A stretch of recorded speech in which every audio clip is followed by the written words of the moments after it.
Buenas amigos, nos encontramos en un nuevo capítulo de En medio de lo desconocido. Aquí a Saúl que les habla, estoy con mi compadre Helsing. Estamos aquí tratando un tema bien detallado acerca de la romantización de todas las culturas que nos llegan hasta el día de hoy. Y bueno, detalles que nos van a llegar, que son detalles bastante importantes que hay que tomar en cuenta. Se van a hablar de muchas cosas. Este es un tema que nos ha costado formar y tratar de llegar a un consenso bien estructurado de la vida. La romantización, primero que nada, ¿qué queremos decir con la romantización de la religión, de las culturas, de no solamente la religión en sí, sino de las culturas, sino de los antepasados ancestrales? Claro, ¿qué nos llega a nosotros como verdadera historia? Y un ejemplo claro de eso está en la religión vikinga. O sea, la creencia de todos los escandinavos, de los dioses vikingos que todos tenemos y ya popularizado en el inconsciente colectivo, en películas, en series, en dibujos animados, en videojuegos. Los mismos peinados que usan. Claro, exactamente, de los vikingos. Nosotros tenemos una imagen de los dioses como humanos y de ascendencia o de raza aria, bien rubios, altos, de ojos verdes, ojos azules, o pelirrojos. Que se destaca del resto. Se destaca el resto, ser alto y macizo y poderoso y toda la cuestión.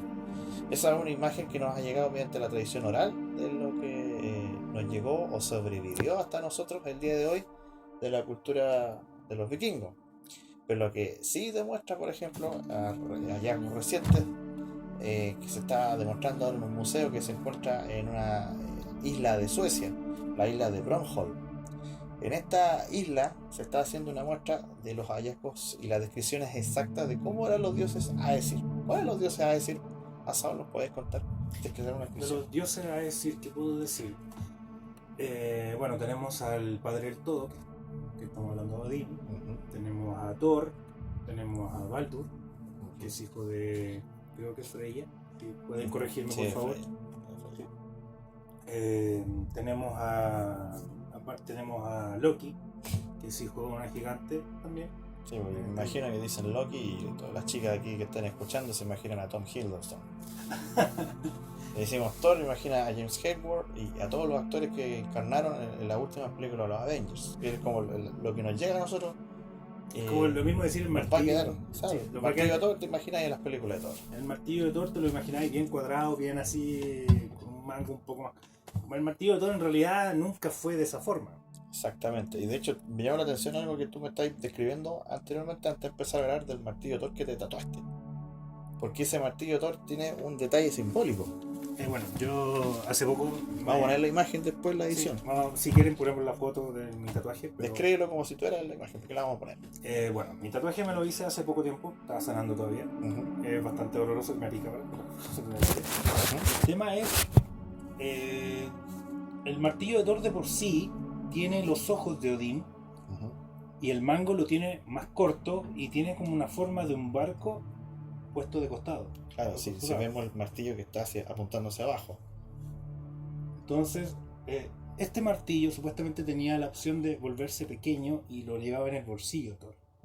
Lo llevaba junto con un guantelete que creo que le ayudaba a que el mango muy corto se volviera más manejable. Ya, así como si fuese mágico. Claro, y un cinturón que le daba una fuerza increíble a Thor.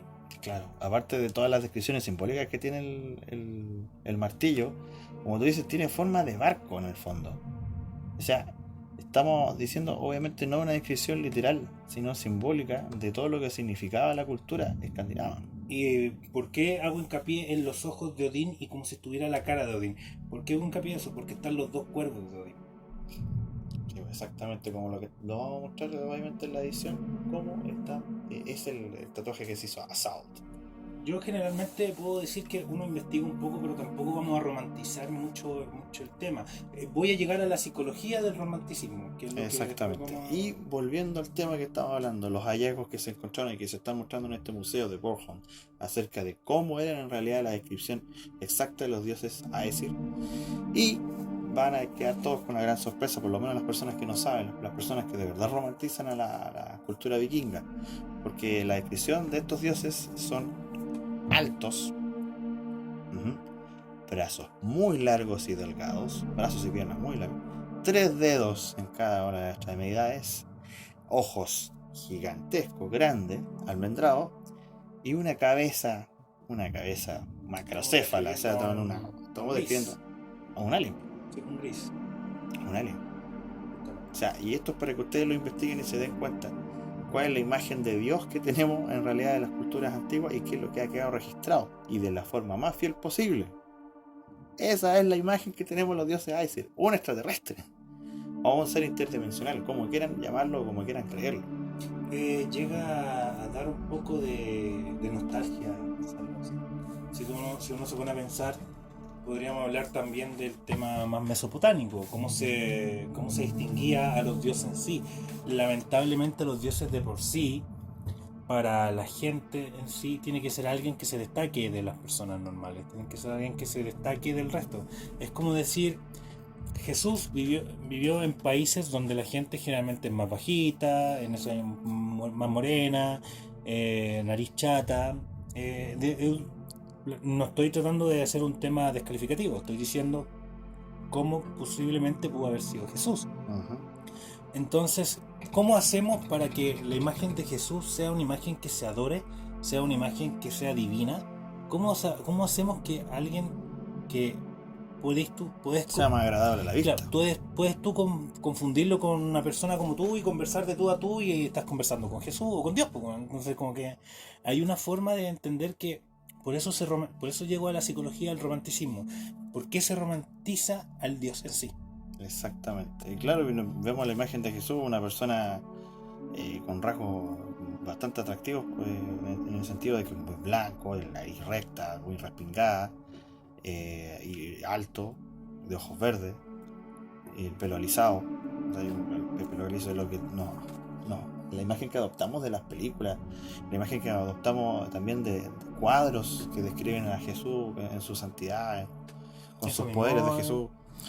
Entonces es una imagen que ha trascendido, y lo que la ciencia por lo menos ha descubierto de cómo podría ser o hubiese sido la imagen de Jesús no corresponde a nada de lo que se ha catapultado en la mente todo. No se condice con lo que se ve, lo que se ha intentado vender. Mm. Digamos que vender, porque al fin y al cabo, una religión donde hay un Dios que no es muy agraciado, lamentablemente, por eso digo, por per se, Ujú.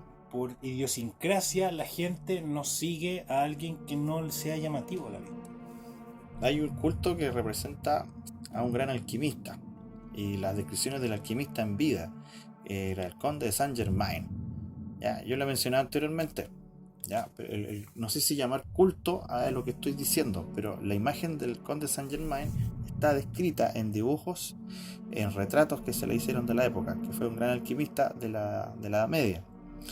Saint Germain era una persona que se decía que vivió muchos años, que supuestamente moría y volvía a aparecer. Ya, es una imagen muy cercana a los cultos esotéricos antiguos, a los masones. Era una persona que había entregado bastante conocimiento y toda la cuestión. Pero una vez que se dio nuevamente, aquí vamos a mostrar la imagen en la edición de cómo se describe realmente a Conde Saint Germain. Una persona muy sociable, no tomaba, no fumaba. Que cuando estaba en las reuniones sociales, él tenía un carisma impresionante. Bastante erudito. Un erudito en toda la... cortesano, aventurero, inventor, alquimista, pianista, violinista y compositor aficionado. Mira, y él tenía un carisma, entonces ya en las fiestas todos querían estar con Conde Saint Germain, todos querían carretear con él, y le ofrecían trago, y le decía, no, gracias, no lo necesito. Y él no comía tampoco, le ofrecían los mejores manjares del banquete, y él decía, no, yo tengo mi dieta, yo con eso me mantengo bien. Ya, él tenía su dieta donde supuestamente podía alcanzar una mayor longevidad. Su nombre proviene del latín. ¿Ya? El latín fue latín Sanctus Germanus, es decir, santo hermano. Más allá de eso, de la imagen que tenemos, existe también lo que es la imagen del culto. Él de alguna forma, no sé si romantizada, se puede decir que se le rinde culto como un gran maestro ascendido ya en los círculos esotéricos, junto a otros como Katumi y Moria. Ya, estas son imágenes de estos maestros ascendidos que ayudan a la humanidad en su ascenso o su evolución espiritual. Y entre esto, claro, está Saint Germain, que una vez que vemos la imagen que tiene Saint Germain, contrasta bastante con lo que está registrado en la historia. Y nuevamente volvemos a la imagen del Ario, una persona completamente blanca, de nariz completamente recta, y los ojos de color verde, azules, y así se escribe como con varias formas etéricamente de luz. Si ustedes buscan Saint Germain por Google, les va a aparecer la imagen clásica, que es la que se ha registrado como persona natural, y también tenemos la imagen del culto, o en realidad de alguna forma dentro de los círculos esotéricos, bien parecida a la imagen de Jesús. Es muy parecida a la imagen de Jesús. Eso, el Sagrado Corazón. Exactamente. Eso, el Sagrado Corazón, para la gente que no lo conoce, creo que la vamos a poner en la descripción. Habla de que Jesús está con una mano alzada y mostrando su corazón, que está con el pecho abierto. Yo conozco bien esa imagen porque, bueno, yo creo que lo nombré en un podcast anterior, mi familia era muy católica.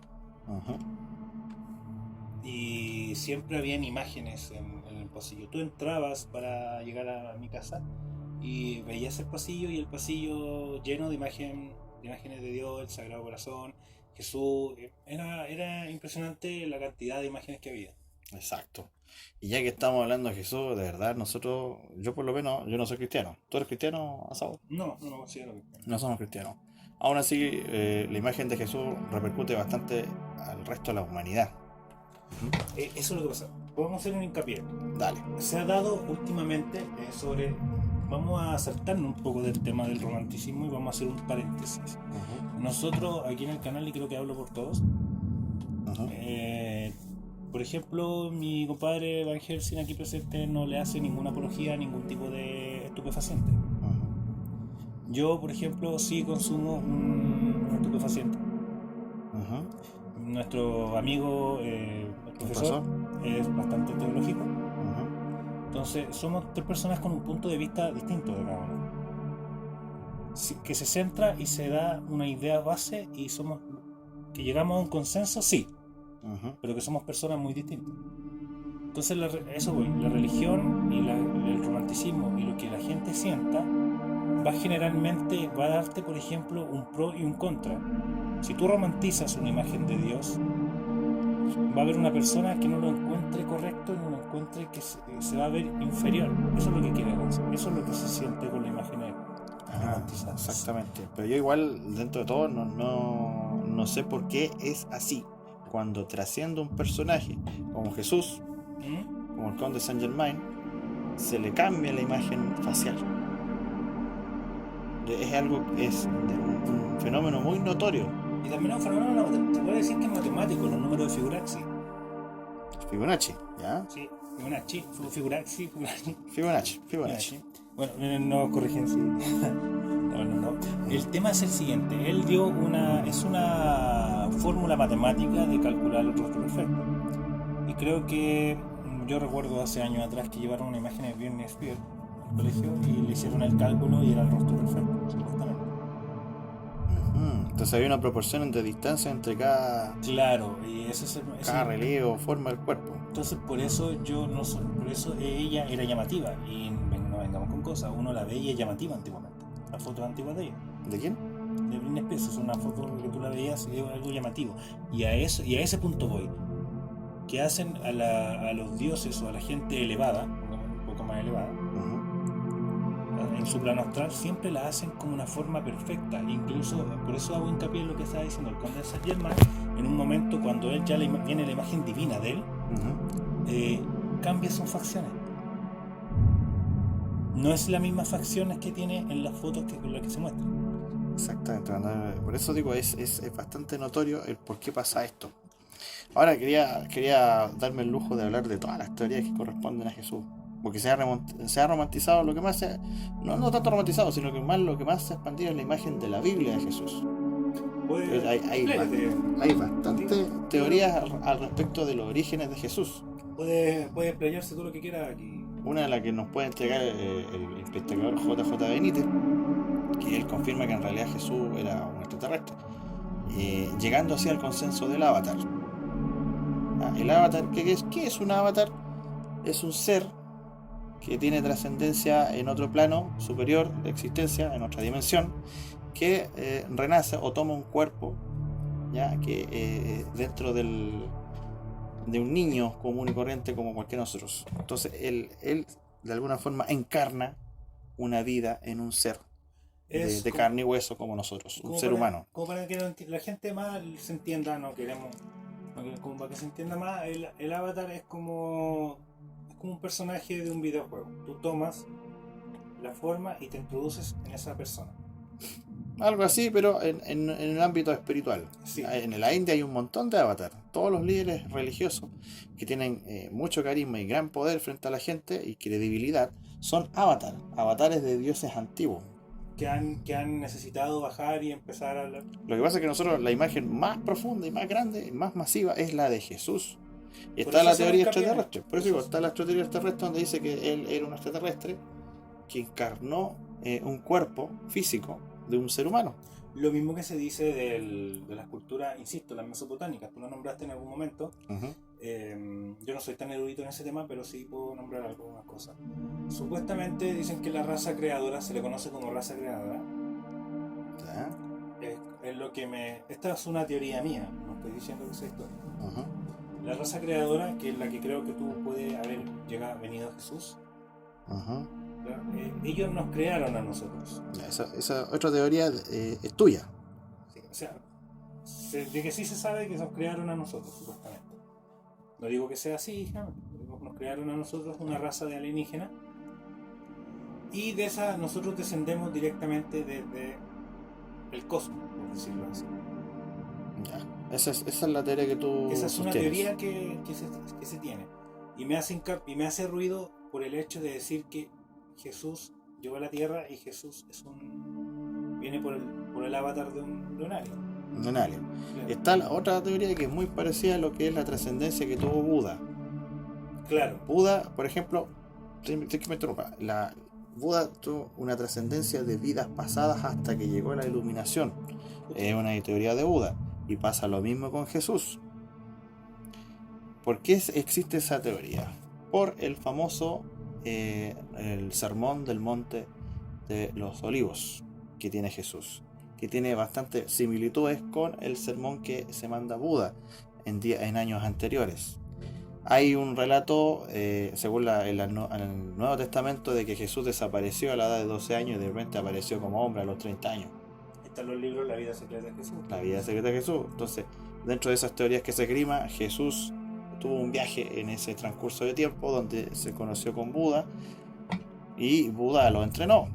Otra teoría que apunta muy parecida a eso es que los monjes tibetanos lo tomaron a Jesús y lo entrenaron para poder de alguna forma ejercitar sus chakras Muchas veces se y dice, hacerlo evolucionar.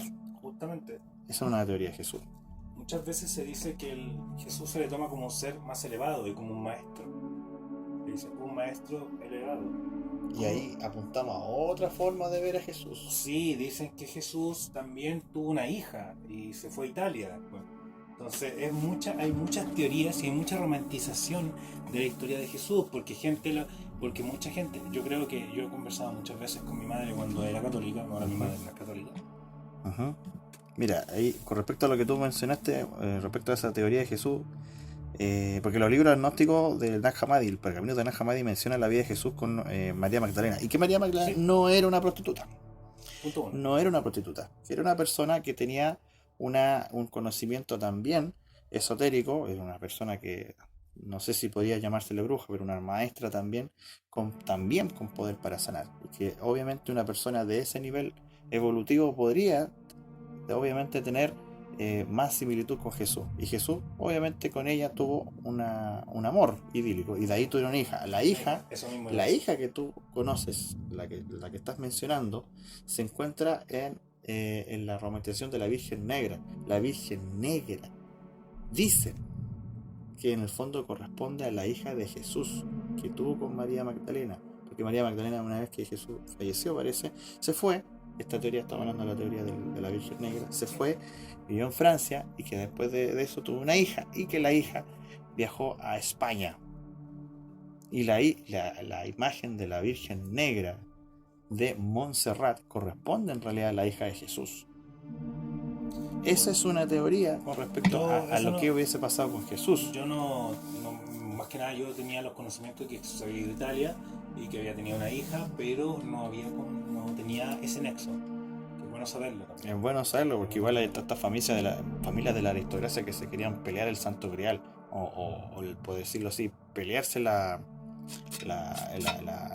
verdadero origen del Santo Grial, que en el fondo era la Santa Sangre, o en este caso se estaban refiriendo a ellos como descendientes de Jesús. Justamente el cáliz de Cristo. Exactamente. Lo que pasa es generalmente en España, incluso me hace ruido lo que tú dices, porque en España hay muchos templos que han sido, ¿cómo decirlo así? Que intentaron ser profanados. De hecho, creo que hay una historia que es bien corta, no sé en qué lado bien de España, pero hay un templo donde ahí las marcan una cruz. La marca de una garra, de una huella con una garra, unas manos que pongamos la persona, imagínense a la persona con las manos más largas que puedan, y imagínense esa mano 2 veces. ¿Ya? Y esa mano, ese tipo de mano está plasmada en una piedra que tiene restos de, como si estuviera negra, como si algo con fuego hubiese tocado eso y lo ha apretado esa cruz. ¿Y esa teoría con respecto a qué corresponde? Con respecto a de que yo hago como se llama, empiezo a hacer como nexos, y si Jesús, y si la hija de la Virgen, la hija de Jesús estuvo por España, estamos hablando de que hay algo divino por esos lados. Ya, tú decís que a lo mejor en España hay algo que se está ocultando. Sí. Ya. España, Es muy probable. Hay algo que se está ocultando, hay algo que no sé. Y me hace ruido porque estamos hablando de España, que tampoco te cuesta mucho llegar al Vaticano desde España. No es algo que, por la Unión Europea, entonces no es algo que te cueste mucho anexar, digamos, siendo así. Seamos sinceros, si hay bien, siempre va a haber mal que quiera enfrentarse, es una forma de decirlo. Y uno de los aliados de la Iglesia Católica, y lo digo sin pelos en la lengua, siento que ha sido, bueno, si creemos en la teología y todo lo que quiera decir, uno de los aliados de la Iglesia Católica más grande ha sido el diablo. Ya, para ahí no estamos pasando otro tema. Exactamente. Se ha ocultado mucha información. Otra de las cosas que quería mencionar acerca de la imagen de Jesús y cómo se ha expandido es la otra versión de Jesús, o otra forma de ver a la imagen de la conciencia crística. ¿A qué me refiero con esto? No es algo que se mencione directamente en la Biblia. Y dentro de los círculos esotéricos se menciona la conciencia crística como un nivel de conciencia. A eso se refiere el Cristo, un nivel de conciencia. Ya que mencionaste ese tema, yo creo que una de las cosas que yo más hice en su tiempo es la invocación de los decretos y los poderes crísticos. Creo que ese tema da para conversar en un siguiente video. Sí, porque de verdad nos estamos como alargando bastante con la imagen de Jesús, que tiene como bastante arista. Y es impresionante lo rica que es la historia. Y hablando y volviendo al tema central de nuestra conversación, que es de la romantización de todo, esta romantización se da en todos lados. No solamente en lo esotérico, no solamente en lo divino, no solamente en lo bíblico. No. Toda la romantización pasa por un tema también coloquial. Hablemos, por ejemplo, de lo más seguro. ¿Qué es lo que vende? ¿Qué es lo que tú ves? ¿Qué es lo que tú compras? ¿Y qué es lo que tú tienes? ¿Qué es la imagen que se va a quedar en tu cabeza? ¿Cuál va a ser? Veamos en el tema comercial. Sí, por el tema comercial, ¿qué es lo que más vende? ¿Qué es lo que más se va a sentir aceptado por la gente? Por ejemplo, supongamos ya el mismo tema más de esta cantautora de nosotros, no creo que sea necesario nombrarlo así. ¿Cuál dices tú? La que vive en México. ¿Cuál? Mon Laferte. ¿Por qué tienen que mencionarla? Yo creo que vamos a tener otro programa para hablar de eso. Sí. Para otro programa. Yo quiero hacer una síntesis de todo, a todos estos chiquillos. O sea, independiente, queda libre de creer lo que usted quiera creer acerca de la imagen de Jesús que estamos mencionando últimamente. Sí. Si quiera creer que es extraterrestre, hay otra persona que encuentra mucho más plausible creer en que era extraterrestre, otros consideran que quieren apegarse firmemente a la Biblia, a lo que dice la Biblia, es el Jesús de verdad para ellos, que de verdad existió, una fe no tenemos derecho a removerla. Lo que pintó Miguel Ángel. Claro, lo que pintó Miguel Ángel, insinuaciones de varios tipos, de que Jesús era un hombre común y corriente, que fue elegido como un líder, claro, como un líder y como un representante de Dios, o verlo como de verdad una persona que de verdad llegó a una iluminación y quería ayudar en el fondo a la humanidad. Eso queda obviamente a conciencia suya, a criterio personal de cada persona, y usted elige cómo quiera verlo, cómo quiera creer en Jesús. En conclusión y en síntesis, a lo que queremos llegar, la romantización de las cosas, de los dioses, de todo lo que ustedes quieran decir, de la cantante que yo le acabo de mencionar, es porque lo bonito y lo bello, no digo que no nos guste su música, no estamos diciendo nada. De ahí vamos a tener que conversar sobre qué opinas tú de eso, porque a lo mejor quizás justo nos topamos con un tema que no habíamos conversado los dos. Sí, es un tema, eso lo vamos a dejar para otro podcast. Es un tema que es bastante interesante, que yo creo que vamos a llegar al mismo consenso. Ojalá, pues, espero yo. Vamos a ver. Vamos a llegar al mismo consenso. Yo tengo algunas cosas que un poco me emputecen. Te voy a ser honesto, me encuentro así como muy descarado. De parte de ella. De parte del pop en general. Sí, yo igual, también. Pienso lo mismo. Es demasiado notorio. Y sí, demasiado. Eso lo vamos a ver después en otro podcast específico. Por ese romanticismo yo quería nombrarlo. Porque son cosas que venden. Nada que sea no bonito a la vista de los ojos de la gente coloquial no va a vender. No podemos decir es lo mismo. O podía hablar de lo que está pasando ahora en Chile, pero claro, es algo feo, no debería estar pasando, pero si vendes y lo apoyas a lo que está pasando, obviamente vas a vender. Porque bueno, estamos pasando al otro tema. Sí, vamos a nombrarlo en otro podcast, pero creo que da para decir hablar de esto. Pero es más que nada para que ustedes lo entiendan. Una Britney Spears bonita va a vender mucho, y una Britney Spears que no está muy bien en sus cabales, una Britney Spears que se derrapó, se cayó su carrera completamente. Exactamente. Ese es el ejemplo más fácil que puedo darle de romanticismo. A eso quiero llegar. Exactamente. Y eso se puede asimilar a las culturas, a los personajes históricos místicos de la antigüedad. Lo que estaba tratando de explicar cuál es la verdadera realidad. Por eso digo, en síntesis, de alguien que creyó así religiosamente que los dioses eran así, tal cual, los hombres arios, musculosos, rubios, de ojos verdes, y después te das cuenta que los hallazgos te dicen todo lo contrario. Ya vamos a terminar, vamos a decir un tema que es bastante chistoso. No sé si tuviste el meme hace años atrás de la señora que estuvo adorando una estatua chiquitita y era una imagen del Señor de los Anillos, era un personaje del Señor de los Anillos. Ya, lo vamos a poner en la descripción. Vamos a poner la descripción. Ella estuvo años adorando a esta estatuita, era una figura de, me acuerdo del elfo. ¿Y qué pensaba la señora? Que yo no la cacho. Que era un santito que había rezado, un santito, no me acuerdo qué nombre le puso el santito, pero vamos a poner la descripción más detalle. Y eso es un ejemplo, creo que claro, en vez de nombrar a todos los cantantes que nombramos, yo creo que ese ejemplo es el más bueno para darlo de una forma que te romantiza una imagen, y si tú puedes ver una imagen bien bonita, ya la vas a encontrar divina. Entonces a eso voy. A eso voy. Entonces al final tiene que ser subjetiva la imagen que tú elijas en relación a tu culto, a lo que tú quieras. Lo divino es subjetivo. Llegar energía. Exactamente. Bueno, muchachos y muchachas, este ha sido el capítulo de reflexión de hoy día. Espero que lo tomen en cuenta. Si no, bueno, comenten, debatan de forma madura. Un abrazo para todos. Nos estamos comunicando con Asado. Larga vida. Larga vida para todos ustedes, chicos. Yo les deseo mucho éxito. Recuerden, la suerte para los perdedores, el éxito para el ganador. Así que mucho éxito, chiquillos, y nos encontraremos en otra ocasión.